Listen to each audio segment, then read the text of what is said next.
Salut à tous et bienvenue dans le JT du comptoir parisien, votre JT 100% PSG. Et bien évidemment, en ce jeudi 25 février, l'actualité du PSG est largement consacrée à l'interview accordée par Leonardo à France Bleu Paris ce matin. Le directeur sportif du PSG a évoqué énormément de sujets. On va essayer de revenir brièvement sur les plus chauds. Et à commencer par une information assez inattendue au sujet de Julian Draxler, Thomas. Et oui, comme tu l'as dit, Leonardo a parlé à France Bleu ce matin et il a évoqué une possible prolongation de contrat, ce qui n'était absolument pas concevable il y a encore de cela quelques semaines, mais avec Mauricio Pochettino, quelques heures même, avec Mauricio Pochettino, il a fait quelques contrats en jeu, donc peut-être que ça voulait dire quelque chose de plus pour la suite. Et comme l'a dit Leonardo dans sa citation, parce que je vais la citer, je ne vais pas paraphraser, il y a Draxler aussi qui est en fin de contrat, on va voir comment est la situation, on parle un peu moins, mais on va voir aussi parce que c'est un joueur dont on doit clarifier la situation quand même. C'est un joueur important, même si malheureusement, il a eu moins d'opportunités ces dernières saisons, mais c'est un joueur qui est quand même important et on va voir comment évolue sa situation. Pardon. Et voilà. Et alors, et moins surprenant, en revanche, il a évidemment été interrogé sur le dossier très très chaud du moment, c'est l'avenir de Kylian Mbappé. Et effectivement, comme on le sait, Kylian Mbappé est quotidiennement annoncé du côté du Real Madrid ou encore de Liverpool.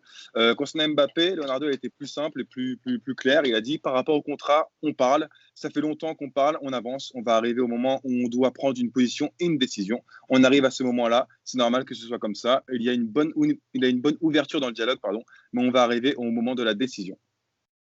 Un petit coup de pression pour l'avenir d'Mbappé et un petit coup de pression sur les gens qui critiquent Neymar, puisqu'il a été interrogé également, Leonardo, sur l'hygiène de vie de Neymar, qui fait débat depuis notamment sa blessure à la cuisse contre Caen. Et oui, c'était il y a de cela 2 semaines et Leonardo a poussé un petit coup de gueule aussi, léger.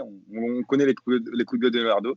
Il a dit ça me gêne un peu, j'ai tout entendu, il s'est blessé, beaucoup de joueurs sont blessés, pas seulement au PSG, mais dans d'autres clubs aussi. Après, il y a eu des remarques sur son hygiène de vie et tout ça, mais ça fait 1 an que les gens ne peuvent pas sortir et il s'est blessé à cause de son hygiène de vie. Qu'est-ce qu'il fait chez lui? Parce que personne ne sort. Après, on connaît sa vie et son histoire. Il est différent par rapport à sa manière d'être. Mais honnêtement, l'engagement de Neymar ces derniers temps, il est irréprochable. On n'a rien à dire par rapport à son engagement. Il est complètement concentré. L'hygiène de vie de Neymar, c'est un lieu commun et ce n'est pas juste. Et alors justement, Neymar, il en a encore question, puisque le Brésilien a fait son retour à l'entraînement au moins individuel, et il a repris la course aujourd'hui. Oui, c'est ce que le Parisien a signifié dans son papier du jour en disant qu'il a fait quelques tours de terrain. Bon, c'est quand une reprise individuelle, comme tu l'as dit Arthur, c'est pas vraiment une reprise avec l'ensemble de l'effectif, mais c'est normal. Après une blessure à la cuisse, il faut réchauffer les muscles, voir les sensations. Donc il a couru aujourd'hui quelques tours de terrain, mais est-ce qu'il va revenir pour le Barça? De base, c'était compromis parce que c'était dans le communiqué du PSG, c'était pour 1 mois d'absence. Là, vu comment c'est parti, on est à 10 jours du Barça à peu près, enfin un peu plus. Ça pourrait être bon, mais est-ce que le PSG va prendre le risque de le faire jouer alors que il y a une légère avance, il y a une considérable avance par rapport au match aller, ça c'est une autre question. Mais Neymar est de retour, ça va être absolument impossible pour Dijon, c'est dans 2 jours. Mais par contre, pour la suite de la compétition, peut-être qu'avec quelques séances collectives, ça fera l'affaire. Et ben, on finit du coup cité sur plutôt une bonne nouvelle. On aura le temps évidemment d'en reparler, puisque le match retour contre le FC Barcelone sera le 10 mars prochain, avec ou sans Neymar, on le saura prochainement. Nous, d'ici là, on vous souhaite à toutes et à tous une excellente soirée. On se retrouve demain pour le débat et à partir de lundi pour une nouvelle semaine de JT.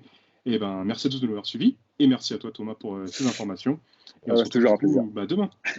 Ciao tout le monde. Ciao.